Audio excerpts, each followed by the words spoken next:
Caste census report के बाद तमाम विपक्षी पार्टियों की तरफ से कहीं से आरक्षण की बात होती है तो कहीं पर कहा जाता है योजनाओं में हम बेहतर कैसे फायदा पहुंचाएंगे, पिछड़ी जातियों का हम इस पर फोकस करेंगे। हम आपके सामने अब कुछ आंकड़े रखने वाले हैं। दरअसल लोकसभा चुनाव के क्षेत्र के आधार पर हम आपको दिखाएंगे 2009 के बाद से जो चुनाव हुए हैं, 4 कैटेगरी में अगर इन लोकसभा चुनाव के क्षेत्रों को बांटा जाए तो एक बहुत गरीब है, एक गरीब है, एक समृद्ध है और एक बहुत अमीर है। अब उसी हिसाब से हम आपको शुरुआत में ये आंकड़ा दिखाना चाहते हैं। 2009 में इस तरह के संसदीय क्षेत्र जो सबसे पहले हम आपको आंकड़े दिखा रहे हैं वो गरीब संसदीय क्षेत्र की बात कर रहे हैं। 2009 में 16.97% लोगों ने बीजेपी को वोट दिया। अब ध्यान रखिए कैसे मामला 2014 और 19 में बढ़ता है, बदलता है। 2014 में जब प्रधानमंत्री नरेंद्र मोदी चुनावी मैदान में थे तब लगभग यही आंकड़ा 17% के आसपास से सीधे 32% पर पहुंच जाता है, 32%। ये अति गरीब जिसे आप कह सकते हैं, ये उस वर्ग से है।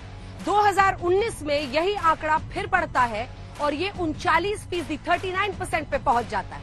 अब हम आपको दिखाते हैं अगले कैटेगरी में जिसमें आप कह सकते हैं आर्थिक तौर पर थोड़ा सा संपन्न क्षेत्र है।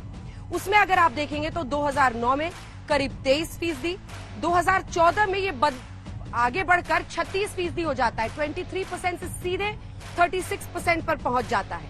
और वहीं 2019 में करीब 45% लोगों ने वोट दिया बीजेपी को। तो बीजेपी को किस तरह से ये हुआ, अगर हम थोड़े से और जो समृद्ध हैं उसमें चले जाएंगे तो 2009 के चुनाव में 16.6% था, फिर करीब 28% हुआ 14 में और फिर करीब 33% जो थोड़े समृद्ध लोग हैं उसमें बात पहुंचती है कि 33% पर जाकर ये परसेंटेज रुका। तो अगर आप देखेंगे गरीब और अति गरीब में तो लगभग 39% और 45% लोगों ने वोट किया बीजेपी के लिए। वहीं समृद्ध और अति समृद्ध में आप देखेंगे तो 33% और 33% लोगों ने दोनों में ही वोट किया बीजेपी को 14 और 19 के चुनाव में। ये संख्या बढ़ती गई, लेकिन समृद्ध और अति समृद्ध से भी ज्यादा गरीब और अति गरीब लोगों ने बीजेपी के लिए वोट दिया है 14 और 19 में।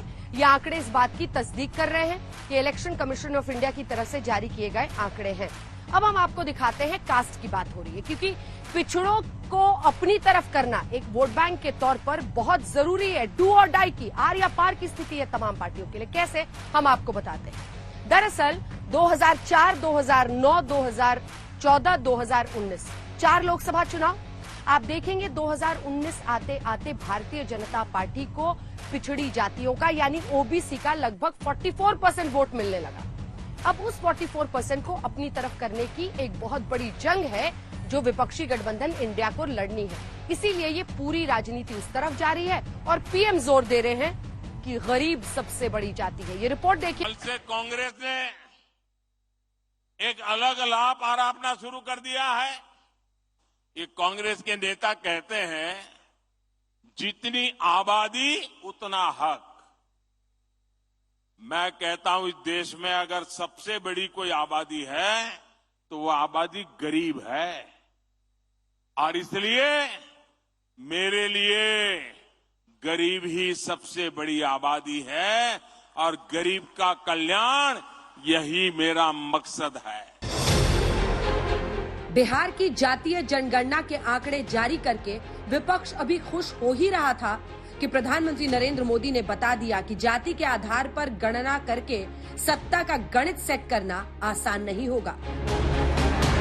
दरअसल बिहार में जातिगत जनगणना के आंकड़े सामने आते ही विपक्ष ने ओबीसी को आबादी के आधार पर आरक्षण देने की मांग शुरू कर दी। राहुल गांधी समेत दूसरी विपक्षी पार्टियों के नेता कहने लगे जिसकी जितनी हिस्सेदारी उसकी उतनी भागीदारी।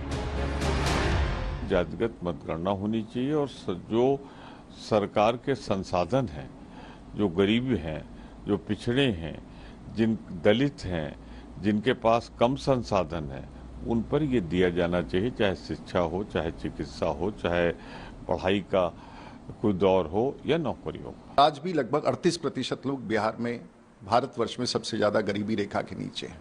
तो आखिर ये जातिगत जनगणना क्यों? जब पूरा बिहार पिछड़ा और गरीब है तो इसका लाभ क्या होगा। और ये लोग जो जातिगत गणना करा करके इसकी चर्चा कर रहे हैं, इन्हीं लोगों ने बिहार में 35 वर्ष शासन किया है। तो मुझे लगता है कि बड़े धोखे की फिर से एक बार बड़ी तैयारी हो रही है। विपक्ष ने हिस्सेदारी की बात की तो पीएम मोदी ने ये बताने में देर नहीं लगाया कि सबसे बड़ी हिस्सेदारी किसकी है। उन्होंने कांग्रेस को पुराने बयान याद करा दिए। मैं सोच रहा था कि पूर्व प्रधानमंत्री मनमोहन सिंह जी क्या सोच रहे होंगे। भारत के पूर्व प्रधानमंत्री मनमोहन सिंह जी तो कहा करते थे कि देश के संसाधनों पर पहला हक माइनॉरिटी का है, अल्पसंख्यकों का है, और उसमें भी मुसलमानों का है। अब कांग्रेस कह रही है कि आबादी तय करेगी कि पहला हक किसका होगा। यानी क्या अब अल्पसंख्यकों का हक कांग्रेस कम करना चाहती है क्या? और आबादी के ही हिसाब से ही अब तय होने वाला है, तो पहला हक किसका होगा भाई? किसका होगा? आबादी किसकी ज्यादा है? किसका हक होगा? जरा कांग्रेस वाले स्पष्टता करें। क्या आबादी के हिसाब से हक मिलेगा क्या? तो क्या अल्पसंख्यकों को कांग्रेस हटाना चाहती है क्या? तो क्या सबसे बड़ी आबादी वाले हिंदू अब आगे बढ़कर अपने सारे हक ले लें क्या? प्रधानमंत्री का ये बयान इसलिए अहम है क्योंकि उत्तर प्रदेश, बिहार यानी देश की राजनीति में 120 लोकसभा सीटों वाले 2 राज्य, 2 बड़े राज्यों में ओबीसी वोट जब बीजेपी के साथ नरेंद्र मोदी में भरोसा रखकर आगे बढ़ा तो क्षेत्रीय दल सिमटे।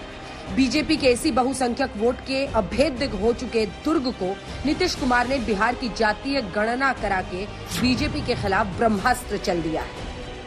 किसी की मान लो कि उसका रिजर्वेशन बढ़ाने का संख्या बढ़े या कुछ और हो, किसी के लिए भी अब आप देख रहे हैं अनुसूचित जाति जनजाति की भी संख्या बढ़ी है ना।